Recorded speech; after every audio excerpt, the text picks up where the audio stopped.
Mestre, eu preciso de um milagre. Transforma minha vida, meu estado. Faz tempo que eu não vejo a luz do dia. Estou tentando... Olá, meus irmãos, minhas irmãs. É uma grande alegria revê-los sempre através do estudo da Palavra de Deus. Eu gostaria, antes de iniciar o estudo dessa lição de hoje, de convidá-los para uma palavra de oração. Santo Deus, muito obrigado, Senhor, por ter Tu sempre tomado providência no sentido de nos manter informados através da Tua palavra dos assuntos concernentes ao Teu reino e ao mundo em que vivemos. Muito obrigado por, através da Tua palavra, nos preparar para o nosso dia a dia e principalmente fortalecer a nossa fé de acordo com as instruções conduzidas diretamente por Ti através do Teu Santo Espírito a cada um de nós. Santifica-nos, Senhor, na Tua palavra, porque a Tua palavra é a verdade, só ela, de fato, que nos liberta de todas as prisões deste velho mundo. Prisões essas que são todas conduzidas e mantidas pelo pecado e o originador do pecado.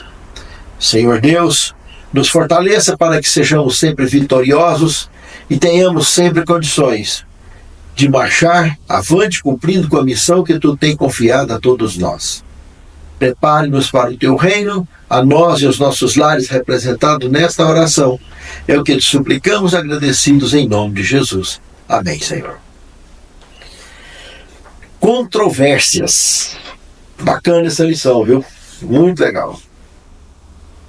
Irmãos, em suma, as controvérsias que apresentaremos, algumas delas, na lição dessa semana, foram controvérsias apresentadas pelo próprio Filho do Deus vivo. Logo conclui-se, então, que olhando com a ótica nossa, com a nossa cultura de mortais que somos, o Filho de Deus para nós aqui, durante sua missão, foi um indivíduo completamente controverso e polêmico aos olhos da cultura tradicionalista, que é a tendência natural de nós mortais. Ele foi visto, evidentemente, assim, e até hoje, através dos seus escritos, como alguém extremamente polêmico, porque os seus ensinos, as suas orientações, atropelavam de frente a cultura e a tradição que há centenas de anos já vinham se formando, e há milhares de anos. Simplesmente, ele atropelava tudo aquilo que o ser humano tinha formado como se fosse uma casa de vidro, com laje de vidro, inclusive. E tudo isso, quando surge o Filho do Deus vivo, tudo isso estilhaçou e caiu em cima de todos, porque o que nós fazemos é frágil. Não tem sustentação, não tem estabilidade. Mas o que ele faz é rocha. Então tudo que é frágil bate com a rocha, se arrebenta. Arrebenta tudo, não tem jeito, não tem outra forma. É o curso natural da vida. E na realidade, quem que está certo e quem está errado? Lógico, o Filho do Deus vivo está certo. E assim nós deveríamos olhar para a palavra dele e não termos engano, não termos equívoco. Porque tudo que nós fazemos sem ele, fazemos por conta própria. Vamos dar aqui alguns exemplos, do ponto de vista religioso e cultural. Tudo que nós fazemos, na realidade, é frágil demais, é completamente sem fundamento. A gente acha que tem fundamento naquilo que a gente faz, mas sem ele nada tem fundamento, nada tem projeto, nada tem futuro. Nada se estabelece. Ele é quem estabelece tudo. Aqui no verso principal nós temos Marcos capítulo 2, verso 27 a 28, formando assim a coluna dorsal do tema dessa semana. E Jesus acrescentou, presta atenção nessa expressão de Marcos, Jesus acrescentou: o sábado foi estabelecido por causa do homem, e não o homem por causa do sábado. Assim o Filho do Homem é Senhor também do sábado. De cara aqui, nós temos um fato extremamente polêmico, nós vamos estar estudando isso lá dentro. Por quê? Por que ele falou isso? Baseado em quê?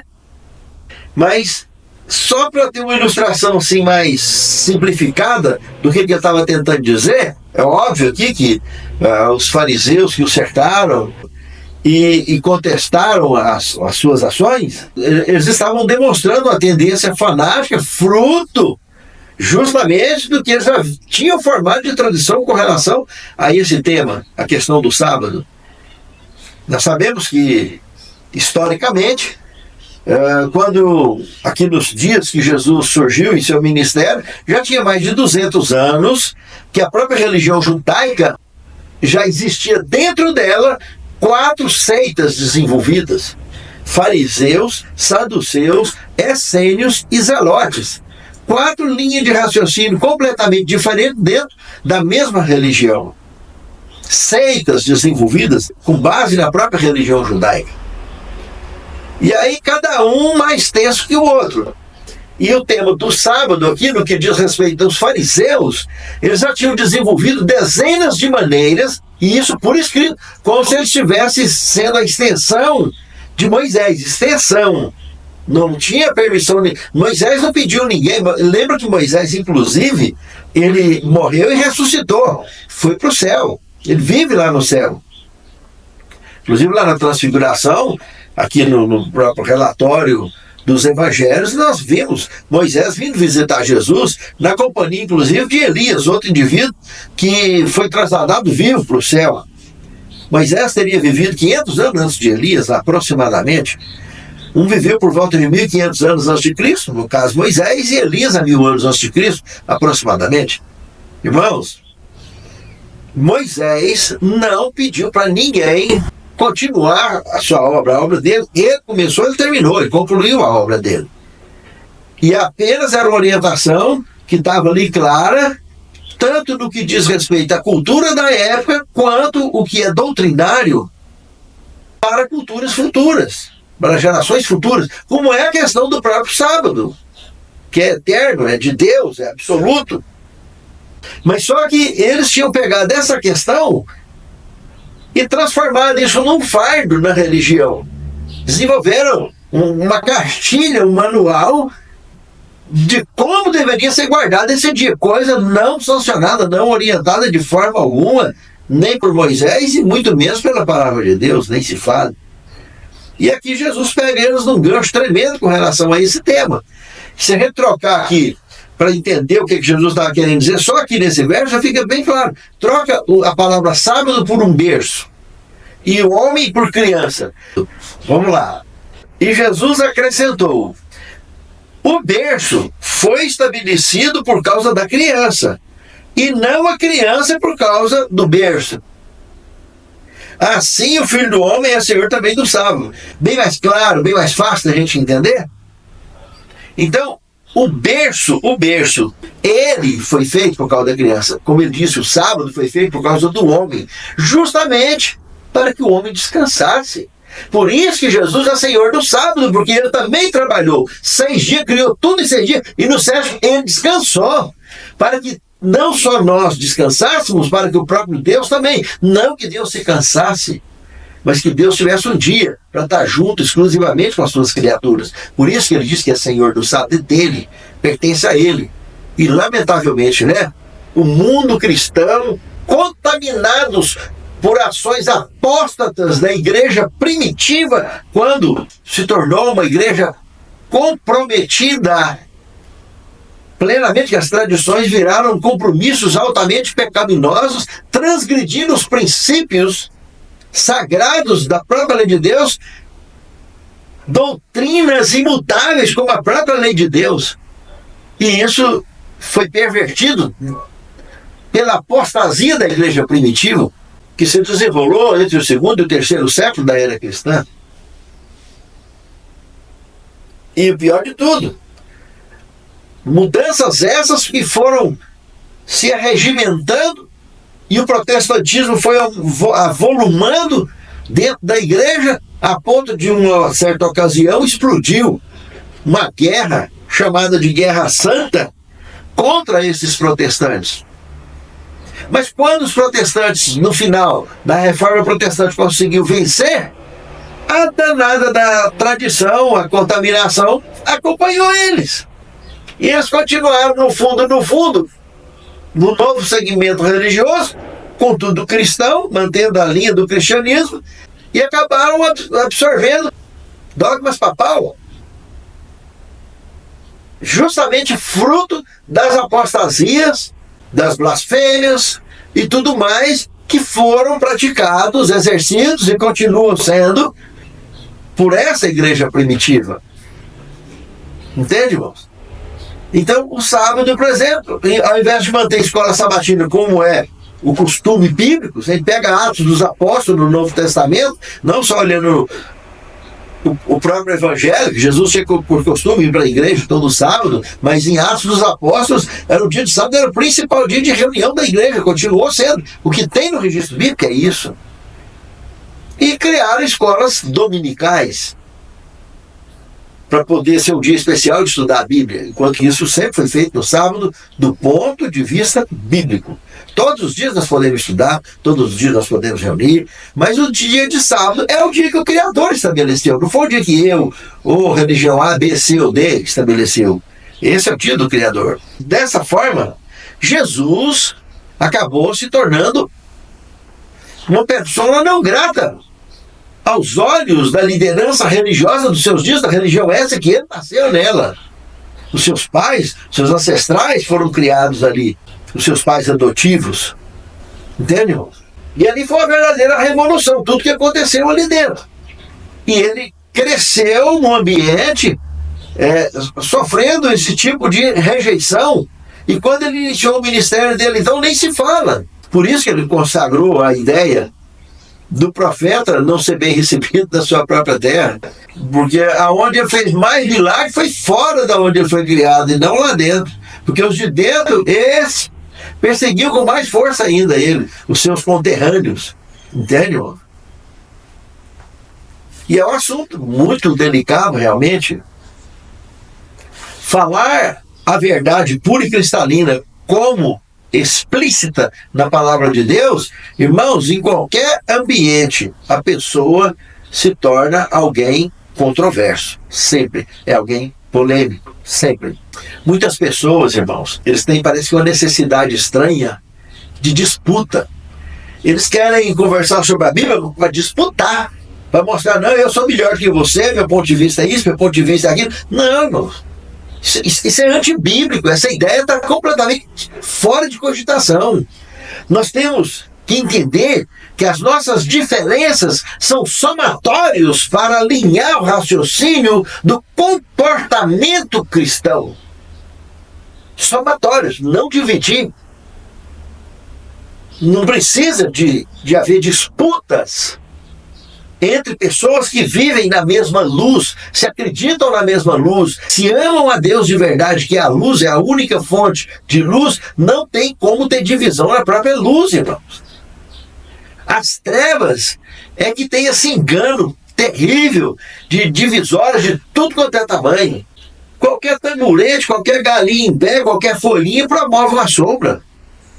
Qualquer obstáculo promove sombra. Luz não. Luz elimina qualquer obstáculo. Luz é luz. Entende, irmãos? Lembra da sarça ardente? Ela vira até fogo. E é o fogo que não consumia a sarça. E quando transformada no mesmo tipo de fogo, lá na fogueira de Nabucodonosor, não consumiu Sadraque, Mesaque e Abednego. Pelo contrário, ele apareceu lá, o Filho do Deus vivo, andando com eles dentro da fogueira. Apenas houve uma substituição de fogo ali. Entende? A presença do Deus vivo ocupou aquele lugar. O que é trevas, que tentou chegar lá para matar eles, morreram fulminados pelo fogo da sarça, como foi o caso de Nadab e Abiú, os filhos de Araão, que foram com fogo estranho perante o Senhor. Entende, irmãos? É diferente. Agora, o que é da luz é absorvido. Não faz mal e nem dano algum. Entende? Essa é toda a questão. muitas pessoas têm a tendência de pensar que é muito sabichão, que é muito bambambam, e quer disputar o tempo todo. Mas se perceber que a sua estabilidade está sendo abalada por uma nova visão, por um novo conceito, que na realidade não tem nada de novo na Bíblia, é novo para quem nunca entendeu, mas para quem entende, não tem nada novo, tudo é antigo demais, só está faltando ser aceito e vivido. É questão de foco. As pessoas, ao invés de focar na verdade e focar na missão, quer focar em si mesmo, quer se projetar. Aí não funciona, não dá certo. Jesus focou na missão dele, Jesus focou na vontade do Pai, Jesus focou no exercício do seu trabalho, apresentando o tempo todo, nos 33 anos que ele viveu aqui, ele buscou exaltar ao Pai, a sua palavra e a sua missão. Os 3 anos e meio de ministério, então, ele acabou se tornando alguém extremamente polêmico e controverso, porque a verdade pura e cristalina coloca de lado qualquer foco que esteja desalinhado com a verdade ou com a verdadeira fonte e razão da luz. No segundo tema, curando um paralítico. Aqui está outra controvérsia que vem nessa linha de raciocínio que nós estamos conversando. E amigos que tinha certeza absoluta, eles não tinham sombra nem margem de variação, e eles estavam dispostos a abrir caminho de qualquer jeito para curar aquele indivíduo, que era paraplégico há quantos e quantos anos. E uma série de detalhes se desenrola dentro desse contexto. Quando eles chegam e perceberam que Jesus estava pregando dentro do interior de uma casa, casas humildes daquela época, não estava em nenhuma casa chique aqui nesse caso. E essas casas humildes eram construídas, com a maioria das vezes, com adobos, aqueles tijolos formados de barro, com palha, coisas do gênero, e o telhado todo de palha, entende? Com barro também. E Jesus está lá dentro pregando, quando se surpreende desses indivíduos. Está subindo no telhado e começa a tirar as folhas do telhado, a remover o telhado, para dar o buraco necessário para passar a maca inteira com o homem deitado dentro, aquele paraplégico deitado dentro dela. Que situação! Só que ali dentro do desenrolar do estudo aqui, da leitura do texto bíblico, nós podemos perceber que tinha ali 2 grupos de pessoas, como sempre teve dentro da igreja, para todo lado. É aqueles que estão de fato buscando aprender e tirar proveito para a honra e glória de Deus e crescer com a experiência vivida. Sempre teve esse grupo dentro da igreja e sempre terá, enquanto a igreja estiver de pé aqui no velho mundo. Mas um outro grupo extremamente nocivo, que estava ali para criar problema, estava ali infiltrado para formar tendência ou para criar situações para roubar a cena e roubar o público, roubar as ovelhas, que na opinião desse pequeno grupo, aí citado então como esses da seita dos fariseus, entre outros, estava ali justamente porque estava agoniado, porque estava percebendo que o Filho de Deus estava agregando com muita velocidade muito mais gente. Inclusive, dentre os 12, nós temos aí André e Pedro, os 2 irmãos, que eram discípulos de João Batista. Estou citando 2. E João Batista, até então, à vista da religião judaica, era uma referência de estabilidade doutrinária dentro da igreja. E eles já tinham perdido discípulo para Jesus. E eles sabendo que o próprio João Batista promoveu a obra do Messias. João Batista falou isso por diversas vezes em seus sermões. Então eles realmente estavam enfrentando uma situação muito difícil ali dentro, acompanhando Jesus durante sua missão. Então agora desce esse paraplégico com esse terceiro grupo que se alia ao primeiro grupo, que está a vir tirar realmente proveito da situação no bom sentido da palavra, buscar solução para a saúde daquele moço, Nisso demonstra o nível de fé que tanto aqueles moços tinham, pois eles levaram, porque com certeza eles assistiram outros milagres. Se é de algum deles também não tenha sido beneficiado antes. Irmãos, a fé não só desses rapazes que desceu o amigo, mas do amigo também, era grandiosa. Eles tinham certeza absoluta. Sem ele, o paraplégico, nem sem ter assistido nenhuma vez nada disso, ele tinha certeza que seria curado ao Jesus tocar nele. Por isso ele aceitou descer pelo teto através da ajuda dos seus amigos. É muito importante isso aí. E agora, quando a maca se projeta no chão, está ali quietinha, imagina ali as cordas subindo de volta, os outros já ficaram ali mesmo para assistir a cena lá de baixo, porque se eles descessem, eles não iam assistir a cena. Então estava lá de cima do buraco assistindo agora esse terceiro grupo que se agregou. E os encrenqueiros do segundo grupo, que estavam ali procurando a ocasião para formar armadilha maldosa, que é o que eles eram fera para fazer, porque quando eles perceberam o nível de milagres que Jesus vinha fazendo, e isso na cabeça deles, eles já vinham tentando armar e fortalecer a ideia que isso era feito com poder maligno, não com poder divino, porque é muita controvérsia e muita polêmica para o indivíduo estar conseguindo, em cima da palavra de Deus, fazer o que o Filho de Deus vinha fazendo. Então ele estava tendo Jesus como um profeta do mal, das trevas, porque eles julgaram dessa forma, porque eles condenaram ele nessa ideia. Então eles queriam só fortalecer testemunhos e testemunhas de que realmente ele agia pelo mal, o poder que ele tinha era de origem de trevas e não de luz. E essa é a linha de raciocínio desse segundo grupo, que por sinal era o membro da igreja dele. Era da igreja judaica. Estava ali causando problema.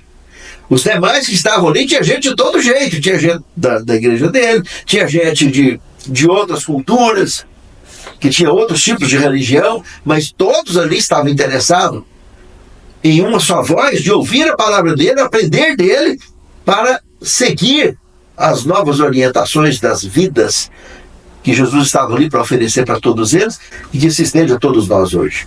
Mas a presença dos fariseus ali era totalmente investigativa.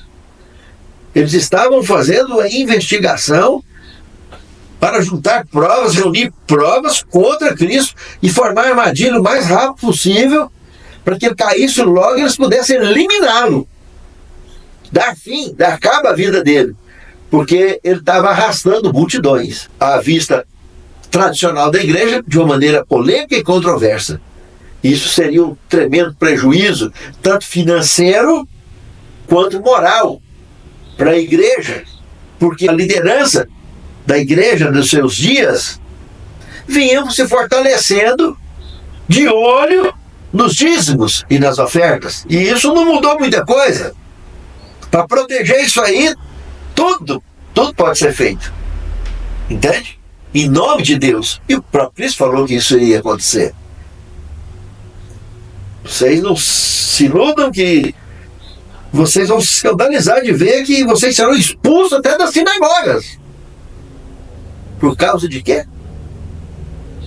Dele, do nome dele, de falar a verdade. Porque a verdade é polêmica, é controversa, é isso, entende? E por isso que ele profetizou que isso aconteceria. E não mudou nada, continua a mesma coisa.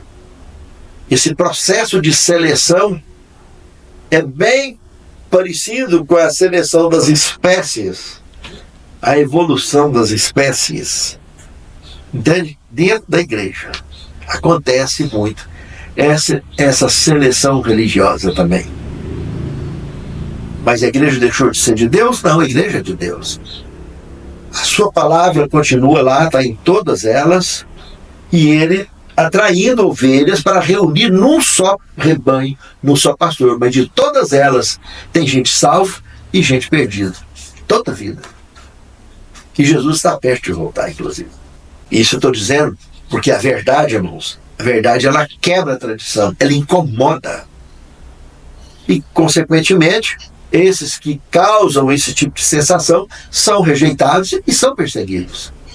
Isso é normal. O ódio contra eles. Ele não falou que sereis odiados por todas as gentes por causa do meu nome. O nome dele é qual mesmo? Cristo. Cristão. Verdade é o que ele prega. Então, tanto dentro da igreja quanto fora, isso seria normal acontecer dentro de casa. Para todo lado, seria um acontecimento normal de se dar frente ao que está escrito, ao que está revelado. E olha como que se desenrola a armadilha ali dos fariseus que tentou pegar ele. Quando ele colocou no chão, Jesus aproveita a situação, que Jesus estava sabendo o que aqueles indivíduos estavam fazendo ali, aqueles fariseus. Tinha certeza absoluta e nítida, como se tivesse escrito na cara deles o que eles vieram fazer ali. E Jesus aproveitou dessa situação para criar situações para tentar orientar aqueles indivíduos ou dar uma sacudida neles, de alguma maneira. Que vai que aproveita algum ainda. Entende, irmãos?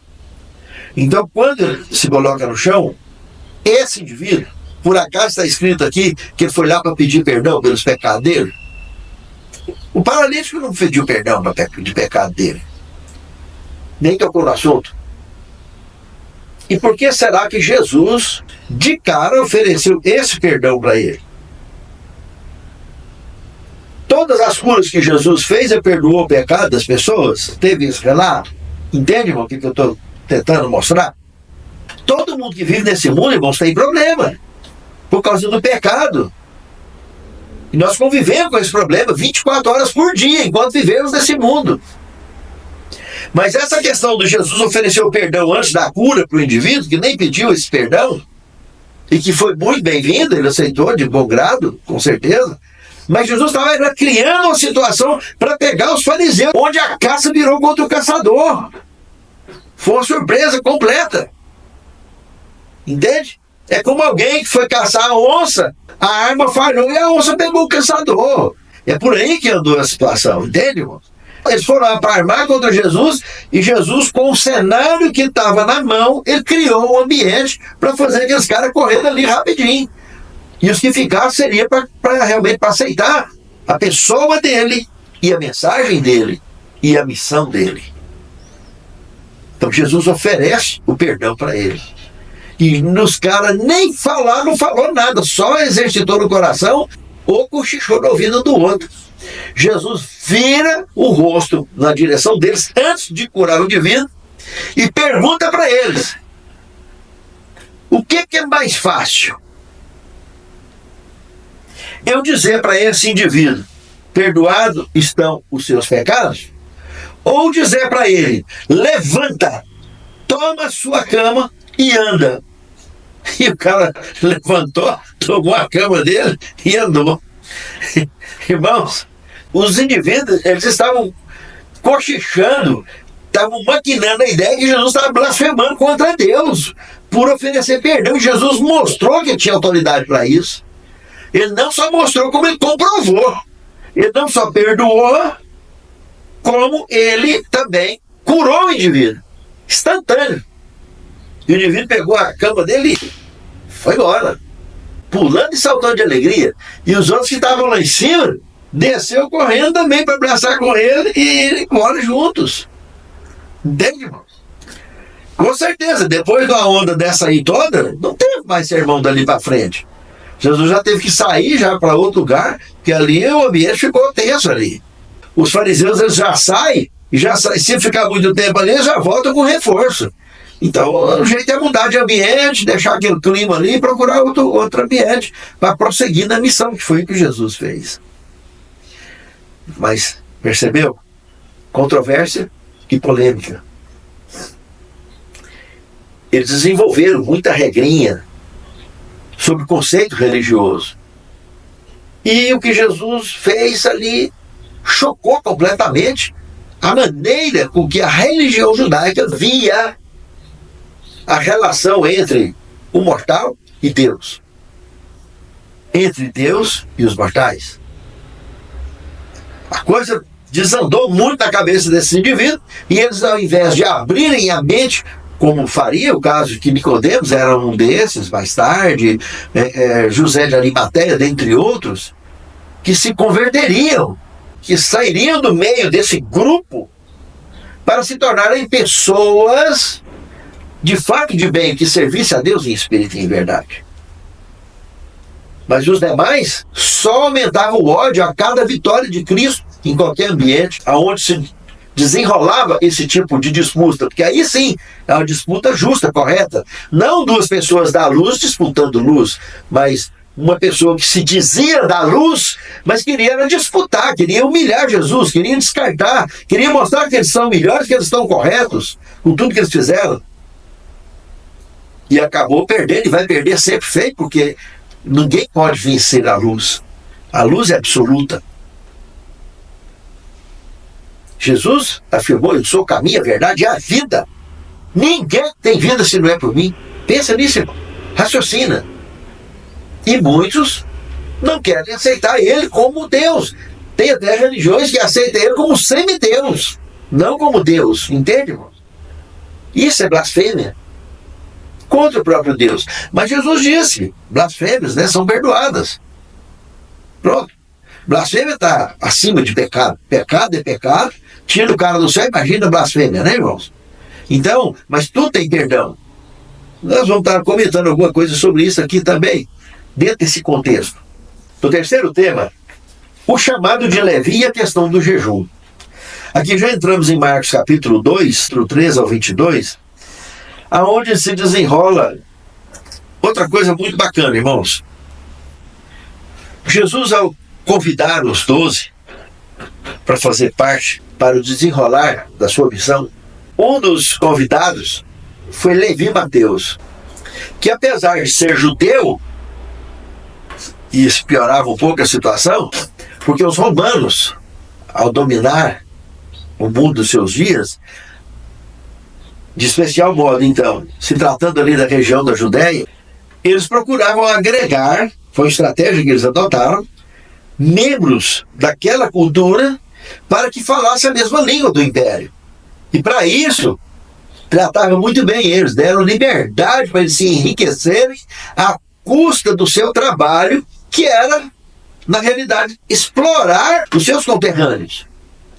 E isso causava um ódio, porque se ele fosse apenas cobrar aquilo que são cobrados pelo Estado, no caso o Estado romano, tudo bem, eles não seriam tão odiados. O problema é que o Estado romano, para incentivar eles a continuar a obra, botava pilha neles para que eles cobrassem a mais, e o que passasse era deles. E nisso, esses coletores de impostos se enriqueceram muito à custa da própria cultura, e tinha proteção do Estado para isso. Então, o povo tinha ódio dos coletores de impostos. Eles eram pessoas realmente muito impopulares, muito odiadas pela própria nação. E, infelizmente, né, o dinheiro continua fazendo a mesma, e na maioria das vezes isso acaba estando envolvido direto ou indiretamente com estados governamentais. É coisa terrível, porque para que a coisa possa andar precisa de ter soldados, e aqui no caso soldados das trevas, né? Porque as trevas fortalecem esses grupos que a qualquer momento pode ser descartado, inclusive ser substituído por pessoas ou situações mais produtivas. Mas enquanto durou, foi muito bom, né? E enquanto está durando, eles entram e mergulham dentro dessa questão, como entrou Levi Mateus aqui. Só que Levi Mateus, ao que tudo se olha no desenrolar da história dele, ele já vinha observando esse comportamento e essa história que já vinha sendo contada e assistida sobre esse Messias. Ele já estava sentindo muito desconforto pelo que ele já vinha vendo e ouvindo sobre ele. E aqui Jesus, então, passa num momento da vida dele que ele estava assim apilhado mesmo, que ele estava apilhado, cheio de ansiedade a respeito dessa questão. E Jesus olha para ele olha para Jesus, e Jesus chama: Levi, segue-me. Ele não titubeou. deixou a escrivaninha dele, deixou tudo, levantou e seguiu a Jesus. E isso causou um alvoroço sem precedentes. Mas ele, por sua vez, Levi Mateus, ele ficou tão surpreso com essa atitude toda e tão empolgado, irmãos, que ele ofereceu de imediato, foi um banquete na sua própria casa, na sua própria residência, que era uma senhora residência. E quando se falava que o indivíduo desse ia dar um banquete, os membros que estavam acostumados a ir em banquete na casa dele, que tanto envolve membros do governo, quanto envolve membros da religião, que eles frequentavam essas religiões, apesar de ser odiado pela maioria. Mas nos lugares certos, né? Como eu contei outro dia, lembra que eu falei que eu fui numa igreja, que aí chegou lá, o pastor, né, o pregador, mostrou uma certa diferenciação, né? Que o membro mais nobre frequenta aqui, o membro mais pobre ali, a forma de trabalhar lá é aqui e tal, e acabou sendo infeliz da sua forma de exposição, mas coisa que era normal já naqueles dias, irmão. Então esses indivíduos tinham um lugar de se frequentar que eles não eram perturbados. As sinagogas mais seletivas, né? De mais grupos, de mais coletores, que eram da mesma cultura. Então, eles já tinham os lugares deles para frequentar. E o nível de doação que eles davam para a igreja era muito grande. Então, por isso eles eram bem tratados. A própria liderança local cuidava para que aqueles indivíduos não fossem importunados, porque eles eram muito importantes para aquela congregação local. Então, a coisa é por aí que funciona, sabe? Aonde envolve o tal do faz-me rir, né? É aí que funciona, infelizmente. Não é? Mas lá dentro desse jantar, aconteceu algo muito interessante também, irmãos. Alguns líderes religiosos, que aquele grupo, lembra do segundo grupo lá do Parapés, eles estavam sempre por ali, sabe, irmãos? Criando, achando uma forma de armar alguma coisa. Eles não perdiam a ocasião. E o inimigo já tinha armado tudo, né? Para que acontecesse tudo dessa forma e o mais rápido possível ele pudesse ser descartado. E a armadilha estava viva, ambulante ali já por perto. Eles chegaram nos discípulos de Jesus, e Jesus acabou ouvindo e entrando na conversa. Mas vem cá, os discípulos de João jejuavam, e os discípulos, e vocês que são discípulos aí de Jesus, no jejum, que tal? Como é que é esse negócio mesmo? Como é que fica essa questão do jejum? Entende? E Jesus entra com uma série de colocações que pega uma luva, não é de pelica, irmãos, essa luva de raspa mesmo, de peão trabalhar, luva pesada, e dá na cara desses indivíduos assim de uma maneira e com muita classe. Jesus entra com as suas controvérsias famosas, né? Que bate de cheio nos indivíduos, né? Porque as pessoas queriam subestimar a inteligência de Cristo, agindo e perguntando essas bobagens sem o menor fundamento, apenas se inspirando na tradição que eles já percebiam. Como citado aí no caso, o jejum que era praticado tanto pelos fariseus como também por João Batista, que adotava essa estratégia também para poder atrair as ovelhas para os pés do Messias, que era o projeto do João Batista. Lembra que ele sempre estava lá nas pregações dele, e os fariseus estavam ali por perto, e o próprio João Batista já chamava esses indivíduos de raça de víbora, mas evangelizava. Porque no meio dessa parada toda aí, um dia, um deles que estava ali ouvindo essas coisas, foi procurar Jesus de noite e acabou se convertendo, Nicodemos. Ele era um ouvinte e admirador de João Batista. Não falava nada porque não estava seguro para poder falar. Mas quando ele sentiu segurança, o dia que Jesus morreu mesmo, ele foi lá, ele com José de Arimateia, pegar o corpo de Jesus, para evitar coisas piores. Porque os líderes da igreja queriam jogar ele numa grota cheia de caveira para ser consumido pelos bichos. Não queria que nem sepultasse o corpo de Cristo. E Nicodemos, justamente Nicodemos, ele com José de Arimateia, proporcionou, com a sua influência também no governo, que era grande demais, proporcionou que essa situação acontecesse como aconteceu, está registrado no Espírito Sagrado. Então Jesus de cara já dá uma lapada nele dizendo o seguinte: vem cá, quem que precisa de remédio? Quem que precisa de cura? É doente ou curado? Eu não vim aqui para trazer remédio para gente que não precisa. Eu não vim trazer cura para gente sadia. Eu vim trazer cura para gente doente. Esses indivíduos que se achavam médico dos médicos, né? Se achavam muito bom, eram mortais. Todos doentes, precisando do remédio. Precisando do médico dos médicos. E a lapada já foi na cara deles de cara. Porque eles criticaram o fato de Jesus andar com coletor de impostos e de Jesus andar com meretrizes e pessoas pecadoras normais. Entende, irmãos? E Jesus mostrou que eu vim para trazer a cura para os doentes. E mostrou para eles em poucas e boas que eles ficavam tentando remendar coisas que não tinha sentido nenhum. E ele foi e comparou com as parábolas, né? Como que você pega um remendo novo, um pedaço de pano novo, e coloca numa roupa velha para remendar? Ela vai estourar todinha, não tem sentido isso. Como que você pega vinho novo e coloca no odre velho? Vai estourar o odre inteiro e vai perder o vinho. E é isso que você fica fazendo a vida inteira. Colocando vinho novo em odre velho e colocando remendo novo em pano velho. Entende, irmãos? Não funciona.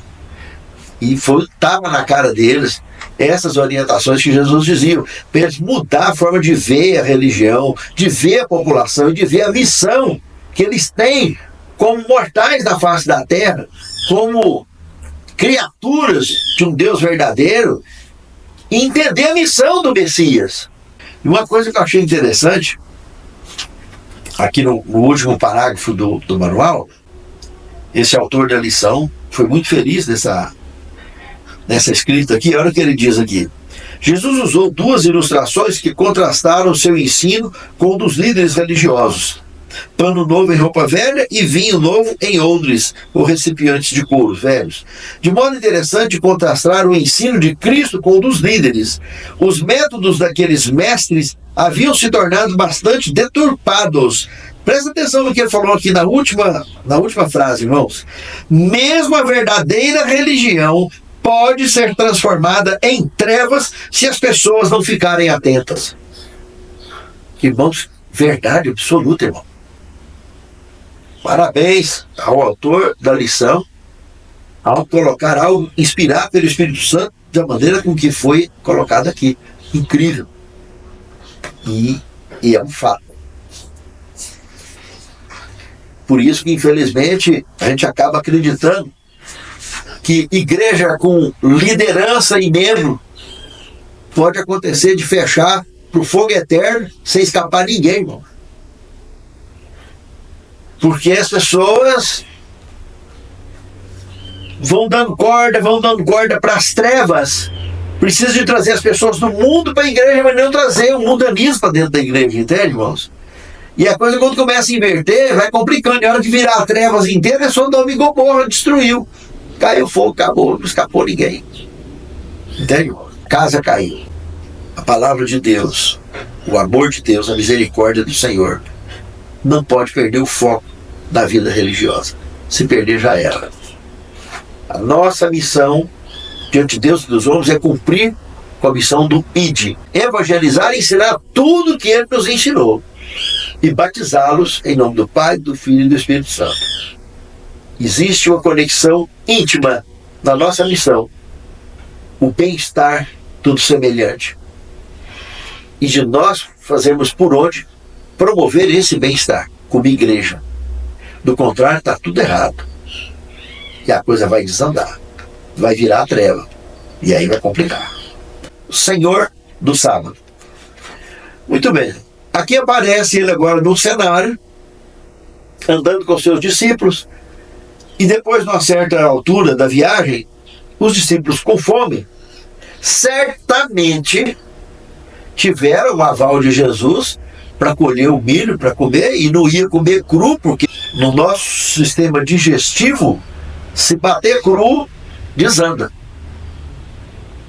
Diferente do gado, diferente dos animais, de um modo geral, que tem um sistema digestivo diferente. Para que aquele produto possa ser bem absorvido por nós, precisaria no mínimo de estar sendo cozido ou assado, coisas do gênero. Então aqui aparece uma série de agravantes desse contexto, irmãos, porque quando os do segundo grupo aparecem ali e percebe eles comendo e quem sabe assando as espigas, cria uma confusão com ele, que é onde abre a mensagem do tema de abertura. Lembra que eu fiz a ilustração do berço lá e da criança? Pois é, apareceu aqui, justamente nessa situação, que eles estavam matando fogo, não estavam colhendo para vender nada, eles colheram para consumo, para matar a fome. E isso ia contra a forma absoluta de fanatismo das dezenas de regras que eles já tinham inventado de como guardar o sábado. Mais uma vez, controvérsia, polêmica, representada pelo Filho de Deus e agora pelos seus apóstolos, pelo que estava acontecendo aqui na seara de milho. E aonde Jesus se identifica claramente que se ele, o Criador, fez tudo em 6 dias, e no sábado ele descansou, ele é Senhor desse dia. E ele quer, nesse dia, reunir as suas criaturas, que foi o que ele fez com Adão e Eva, quando ele escreveu sobre isso lá no Gênesis. Ele reuniu para que ele fosse adorado pelas suas criaturas, pelo esplêndido amor e eterno amor revelado no seu ato criacionista de dar chance à vida para as suas criaturas. Por isso, ele se reúne para ser adorado e conviver conosco e nos fortalecer na nossa jornada e na nossa vida, que ele é o doador da nossa vida. Todo esse projeto resumido e ensinado aqui na simples mensagem dele ser o Senhor do sábado. No quinto tema, a história em formato de sanduíche, parte 1, e o sexto tema, o mesmo tema, a história em formato de sanduíche, parte 2.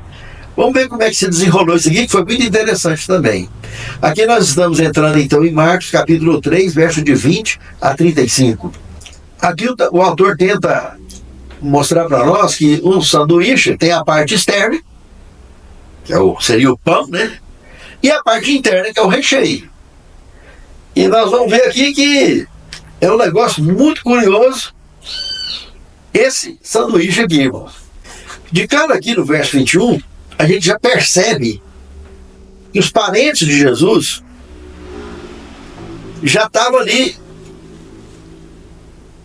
tentando chegar até onde ele estava para tentar prender ele, alegando que ele não estava no juízo perfeito, achando ele meio piradão pelas coisas que ele estava ali falando. Isso aí está aqui, não foi eu que escrevi, está aqui. E um pouco à frente nós vamos ver que a mãe dele estava com essa turma. Se estava conivente ou não, não se sabe. Mas que esse grupo de parentes ali, tinha uma turma deles ali, com certeza, creio eu, que estava querendo prender ele, tirar ele ali daquele lugar ali e conduzir. Quando fala em prender, nós já entendemos logo que até entregar para o Império Romano, porque ele já estava bagunçando tudo ali a questão. Entende, irmãos? Coisa terrível. É verdade que depois que eles se converteram, esses parentes, muitos se destacaram na obra da pregação do Evangelho. Mas esse começo do ministério de Cristo aqui foi tenso demais.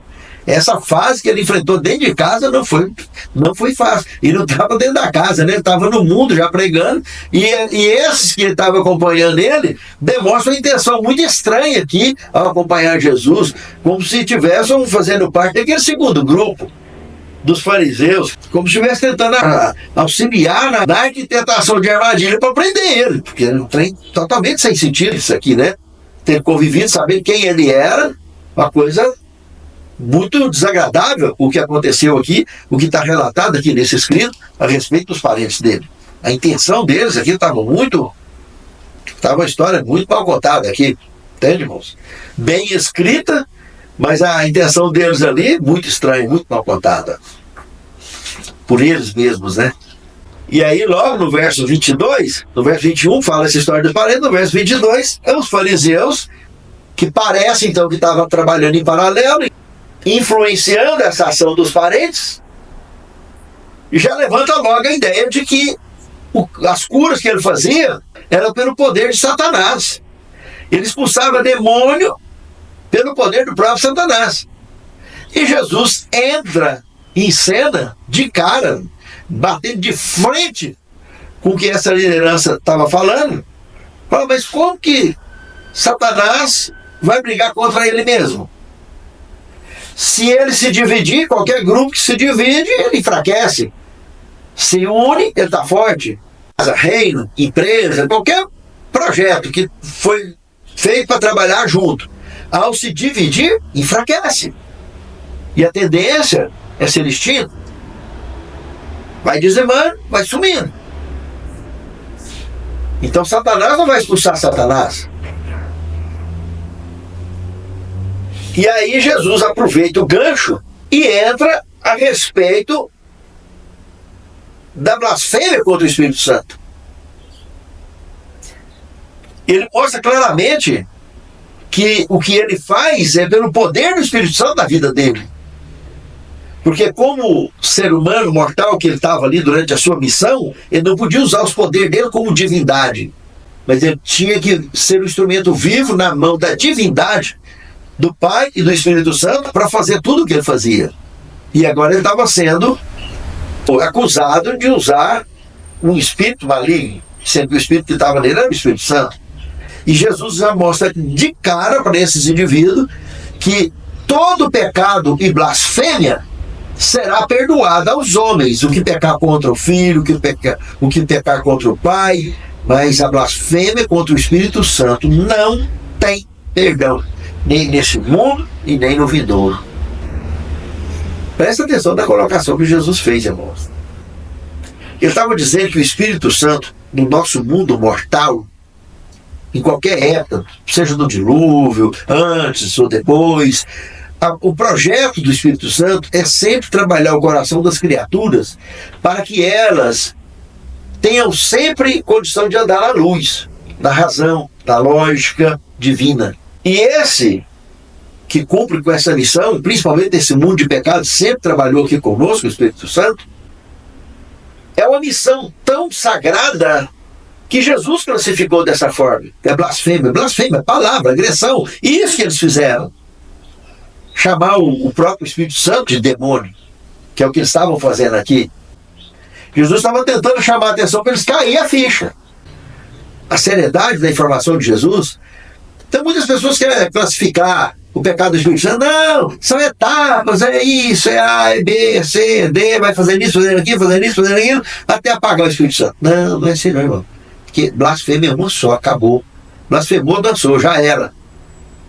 É isso que ele está falando. Ele está anunciando que o indivíduo que abriu a boca e chamou o espírito que estava nele de demônio, aquele já perdeu a salvação, acabou. Não tem conversa, irmãos.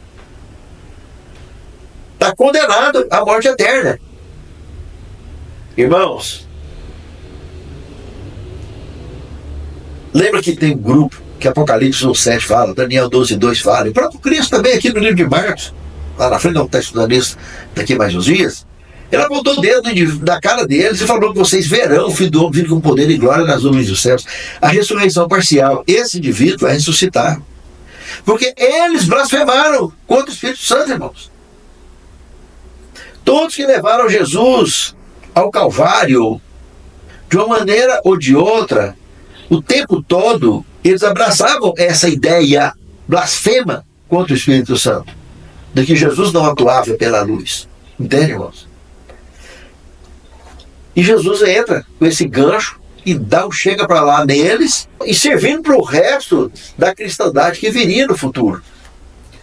O Espírito Santo ainda, em Atos dos Apóstolos, ele intensificaria o seu poder aqui na terra de forma plena. E com a promessa de que na chuva serôdia, que então lá foi só chuva temporã, só para o plantio da semente, mas que na serôdia que nós estamos aguardando nos nossos dias, a plenitude será dobrada. Cumprir com a missão de Deus na terra, precisará desse poder para finalizar essa missão e abrir o caminho definitivo, como o João Batista abriu um dia, mas agora para Jesus vir nas nuvens dos céus e buscar a todos nós, os seus escolhidos. Pense nisso, amado irmão. Pense nisso, amado irmão. Agora aqui, então, a história em formato de sanduíche, parte 2. Aqui, meus irmãos, como nós vimos aqui, os parentes, então, estavam ali tentando prender, como fala no verso 21, né? E no verso 31 aparece a identificação de alguns deles. Presta atenção aqui, irmãos. A expressão que está aí no verso 31. Chegaram a sua mãe e os seus irmãos e mandaram chamá-lo. Prestou atenção nessa forma escrita? As pessoas que foram lá anunciar para Jesus que os irmãos e a mãe estavam lá fora, mandaram chamar.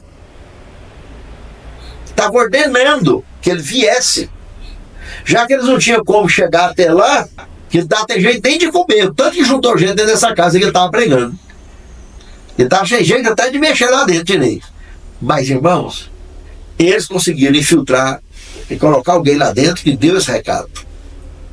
Então, a intenção não era muito boa. E não foi à toa que ele levanta o recheio desse sanduíche.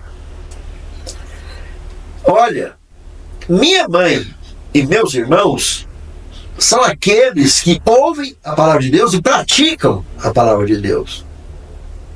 Todo mundo é meu irmão e minha mãe, todo mundo é meu parente. De fato, a verdade, ele se identificou com o irmão, nosso irmão mais velho, como um ser humano, como nós. Contudo, como Deus absoluto, quando mostra que Ele é o caminho, a verdade e a vida, e que ao aceitar Ele, nós teremos vida eterna, e jamais morreremos, como Ele falou um dia lá no cemitério, onde Lázaro estava enterrado. Pode dormir, vai morrer não, jamais, vai viver eternamente.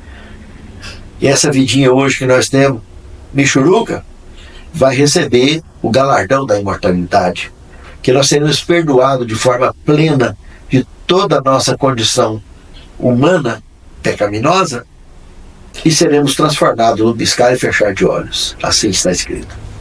Aqui, com essa mensagem que ele mostra quem é que são os irmãos dele, esse nível de mensagem mostrou que o nível de recheio do sanduíche era pimenta pura, né? Pura pimenta, queimou a boca de todo mundo, mas na realidade, uma mensagem entendida pela história e vivida pelos seus contemporâneos e até hoje. Ao aceitarmos a nossa missão, ao cumprirmos com essa missão, nós estamos nada mais nada menos do que mostrando nosso grau de parentesco com o nosso irmão mais velho, Jesus Cristo. Mostrando que somos filhos do mesmo Pai Criador. Entende, irmãos?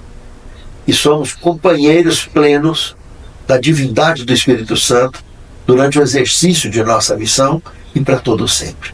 Pense nisso, amado irmão. Pense nisso, amado irmão. O 7º tema, identidade aberta. Irmãos, vou citar um texto da Pena Inspirada, Desejar a Todas as Nações, página 221 e 222. Olha que coisa interessante. Toda religião que combate a soberania de Deus tira do ser humano a glória que lhe pertencia na criação e é restituída em Cristo. Toda religião falsa ensina seus adeptos a serem descuidosos para com as necessidades, sofrimentos e direitos humanos. O Evangelho dá alto valor à humanidade, irmãos. Com a aquisição do sangue de Cristo e ensina um amável interesse pelas necessidades e aflições humanas. O Senhor diz: farei que um homem seja mais precioso do que o ouro puro, do que o ouro de Ofir. Como disse um dia Isaías, capítulo 13, verso 12. Sabe, irmãos, a partir do momento que a religião perde esse foco de atender o necessitado, de atender o semelhante, não é criar um grupinho pequenininho de estar mantendo todo mês ali com a cestinha, não. É foco, irmãos, foco. evangelismo, pregar e cuidar desses, entende, irmãos? Como foi Atos dos Apóstolos. O desfecho do conflito vai ser igual. É por isso que na profecia fala que a igreja física vai tombar e a igreja espiritual vai continuar lá nos refúgios. Por isso que não terão oficiais pagos e os leigos terminarão a obra. É por isso. Porque os bens com o governo mundial vai tomar tudo, irmãos. Vai confiscar tudo. Não tem nada de interesse para ficar segurando ou protegendo, não, irmãos. Vai virar tudo carniça. E aonde está a carniça, junta o urubu. Lá no refúgio, uns estão cuidando dos outros. Durante a crise, é esse o foco. Uns cuidar dos outros e evangelizar aqueles que ainda estão dispersos nas adjacências desses refúgios, vilas e cidades. O que aconteceu com o Filipe e o eunuco vai acontecer com muita gente. Às vezes uma pessoa não vai andar só 200, só 40 quilômetros, igual foi trasladado Filipe até o eunuco, e do eunuco depois ele trasladado até Azoto. Não, tem gente que às vezes vai lá na China, vai lá no Japão, ou vai lá nos Estados Unidos, ou vai na Alemanha, ou vai em qualquer país do mundo, em qualquer nação. Se assim Deus vê que aquele soldado está preparado para isso, ele vai ser trasladado e vai ser levado lá para evangelizar alguém especial. Como foi o caso do eunuco que Filipe evangelizou. Isso vai acontecer durante o desfecho do conflito, partindo de onde tiver esses escolhidos. Ó Senhor Deus, continue nos abraçando com a Tua palavra, Senhor, e fortalecendo a nossa fé e a nossa caminhada e jornada rumo ao Teu reino, Senhor.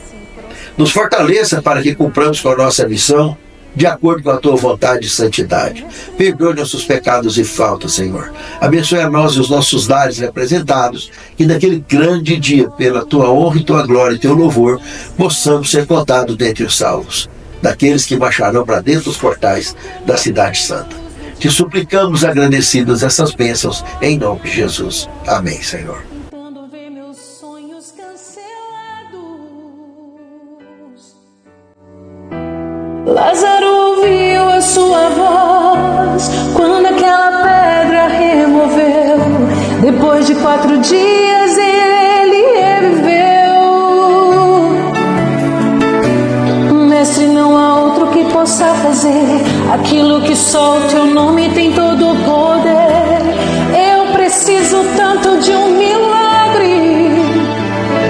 Remove a minha pedra, me chama pelo nome, muda minha história, ressuscita os meus sonhos, transforma minha vida, me faz um milagre, me toca nessa hora, me chama para fora, ressuscita-me. Mestre, eu preciso de um